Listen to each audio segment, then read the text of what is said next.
Good morning! Ay.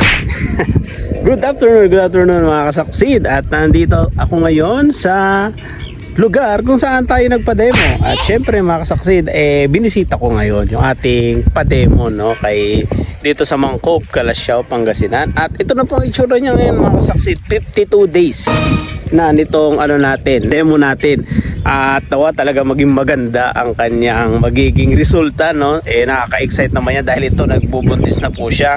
Ang days niya ngayon is 52 days na po niya ngayon. So by next week po, March 1 pa-isprehan po natin siya ng pang 61 days po naman niya.